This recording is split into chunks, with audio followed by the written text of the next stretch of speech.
Playing the role of Gator today will be Khang, who will also be playing the role of Khang. Double duty. Yeah, so we're not flipping a coin, Doug. You're just going to go first. I'm sorry. Good. All right. Here we go, Doug. Question number 1. As of right now, the Raiders and the Giants, they have the 2 worst records, and they also might need new coaches at the end of the year. If it's decided universally that Shedeur Sanders should be the number 1 overall pick by either team, but they have to hire his dad, Deion Sanders, as their head coach, should they draft Shedeur and hire Deion Sanders? Yeah, look, I think they're both worth it, and I'm in favor of it for a couple of reasons. One, any NFL job not going to Ben Johnson and Aaron Glenn, I'm in favor of. So if Deion takes one of those jobs, that'd be good. It'd be an interesting experiment, too, to see Deion in the NFL where, I'd be intrigued to see how he does with professional players. Now, with that said, I do love him in the college game, and I love college football, and I think Deion brings so much to college football. He is a fun watch. He's put Colorado on the map. They become, I'm not going to call them must-see TV, but they are definitely more intriguing than they were. And Stephen A., when Deion said, I'm staying at Colorado, which he has said again, Stephen A. said, I don't believe him. And that's another cool reason for him to stay in college. But I think I'd do it if I were one of those teams. Yeah. I think for college football, Doug, my idea is have a fan vote for the last playoff team, and that team gets in.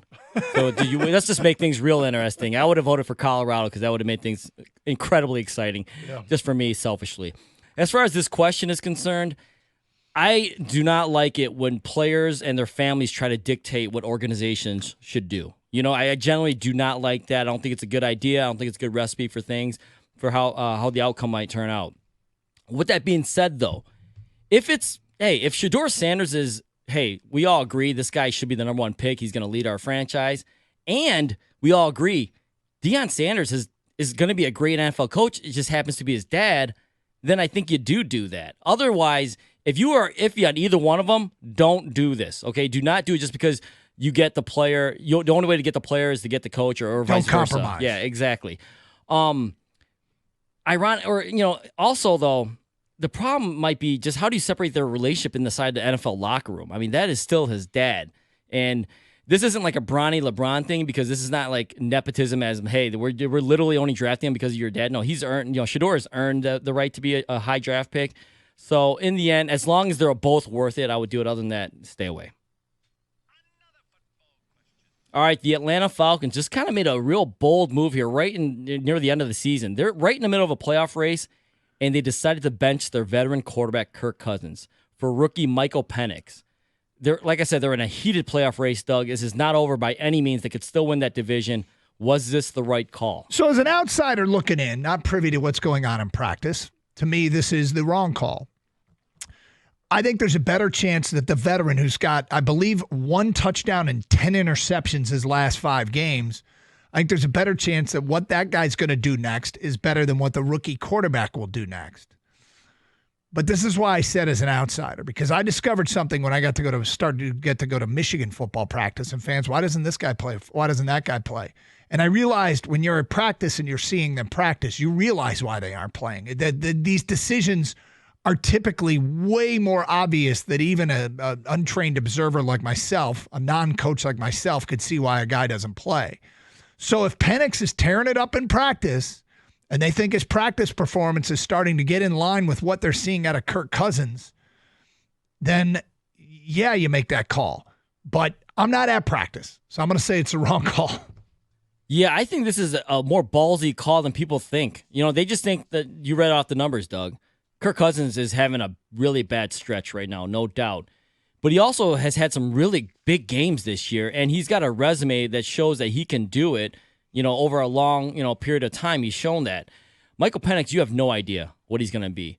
I will say this, Penix is an older rookie, so it's not like bringing in a 21-year-old. I mean, hopefully maturity-wise, mentally, he is more ready than most rookies would be. But I think this is a ballsy call because Cousins, hey, he's had a bad stretch, but he can get hot real quick too.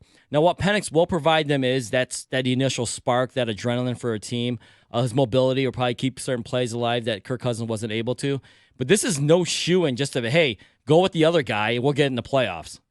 So I agree with you. I think this is risky. I'm going to say it's the wrong call because in the end, they won't make the playoffs because of it. And that's why I'm saying wrong call. All right, Sam Darnold has led the Vikings to a 12-2 record, but he's only on a one-year deal, Doug. Do the Vikings need to sign Darnold to a long-term deal after the season? I got to tell you, the timing of J.J. McCarthy's injury really, really hurts because not only he actually needed a second surgery, which pushes back his recovery time. And they have to make a call on this probably before they can really see J.J. practice all that much. I would say that you have to try to bring him back. It's not about proving that you were right with the draft pick. It's not about hey, we have to hand the torch to the young guy. You hope you have to hand the torch to the young guy, but the fact of the matter is you got a quarterback that's led a team to a 12-2 record. I think you have to try to bring him back. You could always franchise him though, right? For 1 year, and then you'd hang on to his rights for one more year and then go to McCarthy, and you'd have more evidence to decide if you actually need to sign him long term.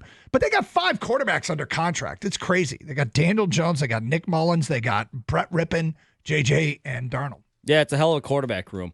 I think you have to bring him back, whether it's on a franchise tag, Doug, or it's quote unquote a long-term deal. For me, a long-term deal would be 3 years because that way you can actually kind of get out of it after 2 if you need to, because that happens in the NFL all the time. But you got to bring him back. 12-2 is 12-2, my friend. And it's not easy to do that. I mean, you got to give Sam Darnold his credit. He is part of the reasons why they're doing this well. I mean, they never, we'll see what the playoffs brings for the Vikings, but maybe he is the next Jared Goff where, I know he hasn't had the success Jared Goff had earlier in his career, but wrong coaches, wrong organization, bounced around, high draft pick, had the skill set, just never had the right surroundings, and maybe he finally found it. And when you're, like I said, when you're 12-2, you don't just look past that. That's really hard to do. I'd bring back Darnold almost at, whether it's franchise or a 3-year deal. All right, do the 49ers, speaking of quarterbacks, have to extend their quarterback, Brock Purdy, at the end of the season? He is up for an extension. Okay, so I would not extend him. All his numbers are down. The team isn't winning. Now, a lot of that has to do with losing weapons around him, obviously, but he is under contract next season. Now, they'll expose him to free agency, but I would make him prove it and then pay him. I have no problem with paying someone what they are worth, but make him prove it once again that he is worth it. And if you cannot come to an agreement, franchise him and try again the following year.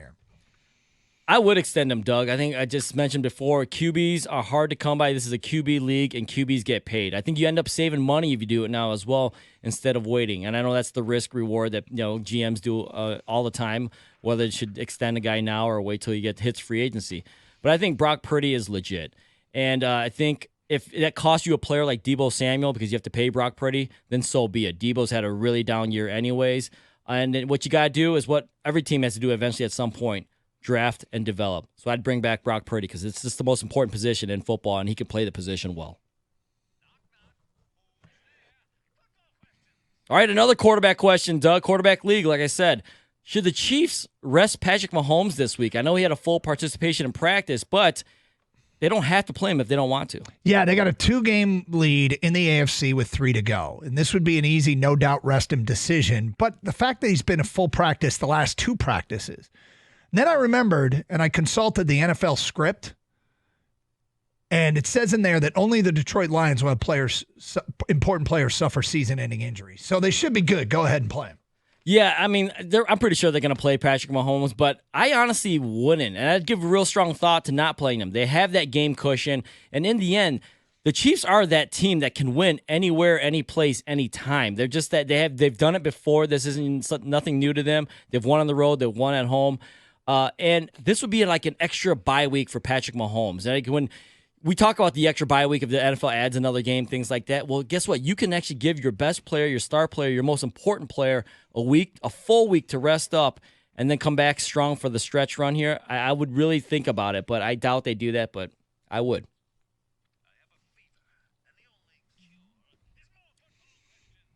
All right, Troy Aikman brought it up again on Monday Night Football, Doug. For some reason, he really thinks the Chicago Bears should think about trading for 49ers head coach Kyle Shanahan.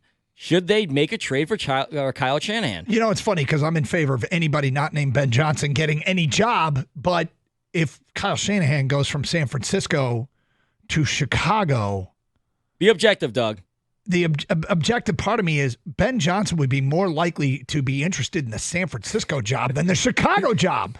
So no.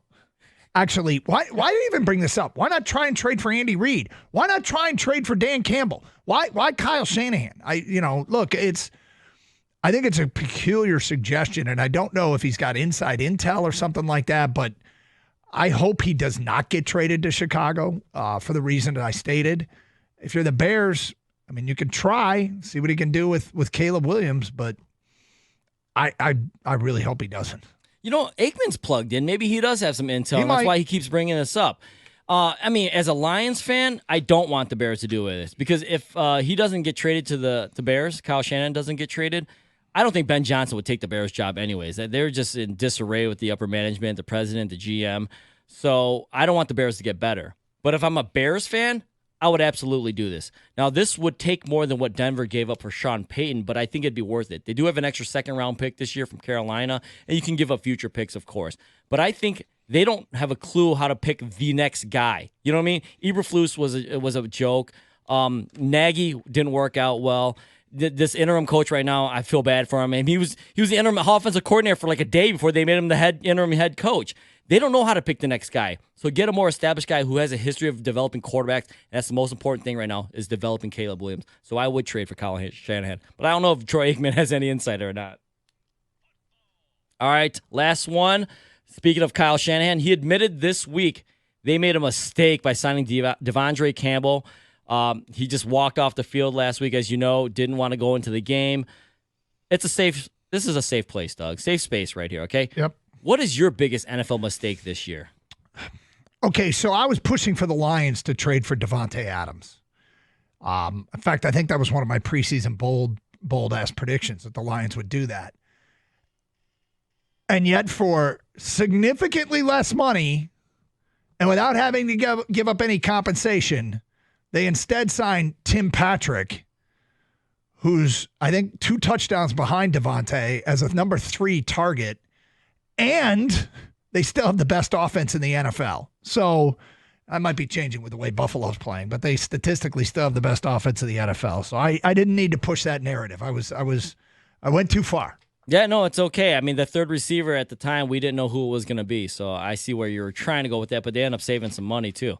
Mine is, I think it's pretty obvious. It's Anthony Richardson. He just cannot throw the ball right now. He got benched for a little bit. Hopefully reset his mind. I know they were trying to win games with Flacco, but you take that time off to, kind of step back and be like, where am I going wrong? How do I adjust? How do I get better? He just has not gotten better at throwing the ball yet. I mean, he still has time. He's still very young. But maybe I kind of blame him and the staff. This is the same coaching staff, the head coach at least, that helped develop Jalen Hurts.